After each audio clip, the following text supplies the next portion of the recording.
Hello mga ka-Bells, good morning everyone. So ngayon is mag-share na naman ako sa inyo, pasensya na bagong gising. Ayan, so mag-share na naman ako sa inyo ng product na nagamit ko na for only 7 days and may masasabi na ako sa kanya. Ayan, this product is a soap from Thailand. This is Bennett.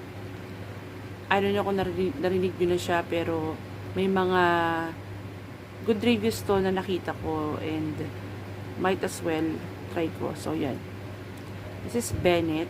And then, sabihin ko sa inyo yung claims niya. So, yung claims niya dito is brighten and smooth. Tapos, yung mga ingredients niya, yung main ingredients niya is grapeseed, pomegranate, tsaka alpha RBT. So, yun yung main ingredients niya. Kayo na bahala magbasa. And ipapakita ko yung itsura dito, guys. Kasi nasa banyo na siya. Napicturean ko siya bago ko ginamit. Ayan. So, ano nga ba yung mga nagustuhan ko and hindi ko nagustuhan sa product na to. So, unahin mo natin yung mga hindi ko nagustuhan. Unang-una is yung smell niya. Ang smell niya is hindi naman strong, pero minty siya. Wala kayong maamoy sa kanya kundi minty. I don't know, kasi medyo mahina ang aking pang-amoy. Hindi masyado okay yung pang-amoy ko, guys. Mahina yung pang-amoy ko. So, yun yung naaamoy ko lang sa kanya, pero hindi naman strong. Para siyang maamoy mo na medyo yung dahon ng mint, parang ganon. Yun. Tapos, pangalawa naman na hindi ko nagustuhan sa kanya is yung price niya, syempre. Kasi 180 pesos siya, guys. And, mostly mga sabon ko is nag-range lang ng 50 pesos hanggang 60 pesos. From 30 pesos to 60 pesos lang nag-range yung halaga ng mga sabon na binibili ko. So is itong ano na to, itong naisipin na umiiyak. Ito na. Quiet. So, Ayan, umiiyak siya, dumidede. Ayan, I'm so sorry, guys. So, yun, yung pangalawa, yung price nga is 180 pesos. Medyo, para sa akin is pricey kasi nga, yung soap ko, mga soap ko is nag-range lang ng 30 to 60 pesos. So, above 60 pesos, medyo namamahala na ako. It's 180 pesos per piece, guys, ha. So, medyo mahal siya. And, next is yung availability niya. Hindi nyo siya mabibili sa mga supermarket and mga sa mga Save More, sa mga 7-Eleven. Hindi siya mabili doon. Online lang siya kasi nga galing siyang Thailand. Yan. So, next reason is pag binababad ko siya sa balat ko, kumakati siya. Okay. So, ang ginagawa ko is, hindi ko siya binababad. Ginagawa ko sa kanya is, binubura ko agad. Binabanlawan ko agad. Siguro mga, pagka-lather ko is, siguro mga 30 seconds, yan. Binubusan ko siya agad. Ganun. Kasi, guys, drying siya para sa akin.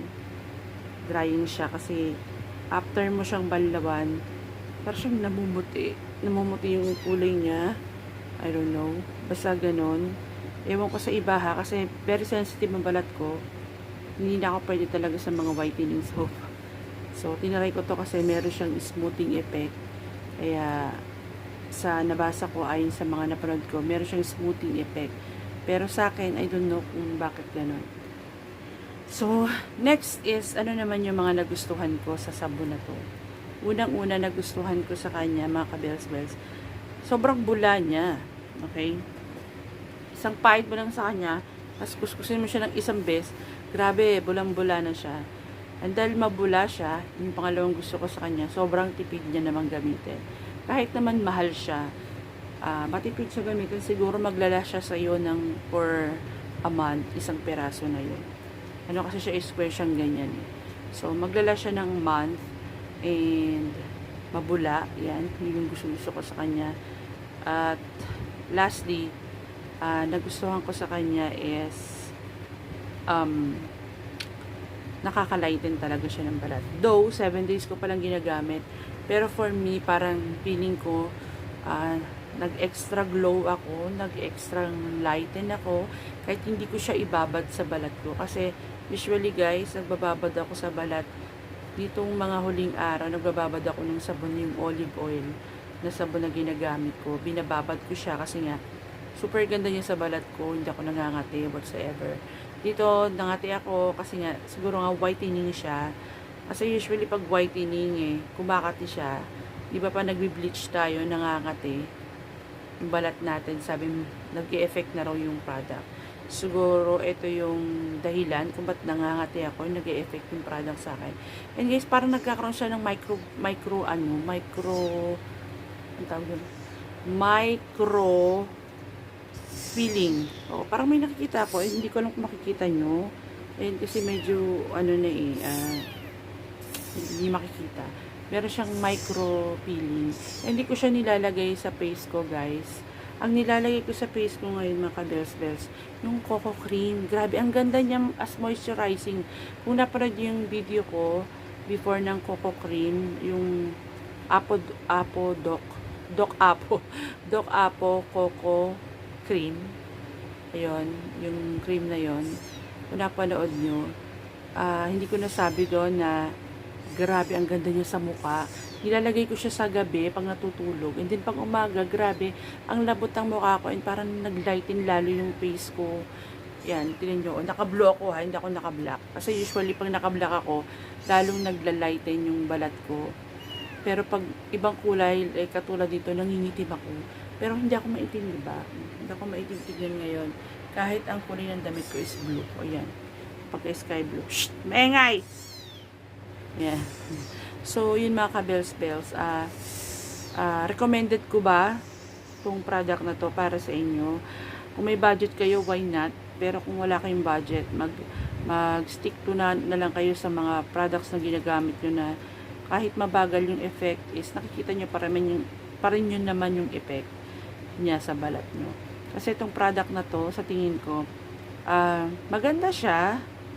Kailangan hindi ka lang talaga dry ang skin mo or wala kang problema sa whitening. Kasi sabi nila, more on nakaka-smooth daw to, nakaka-white, nakaka-lighten. Para sa akin, nakaka-lighten siya, kaya lang hindi siya smooth.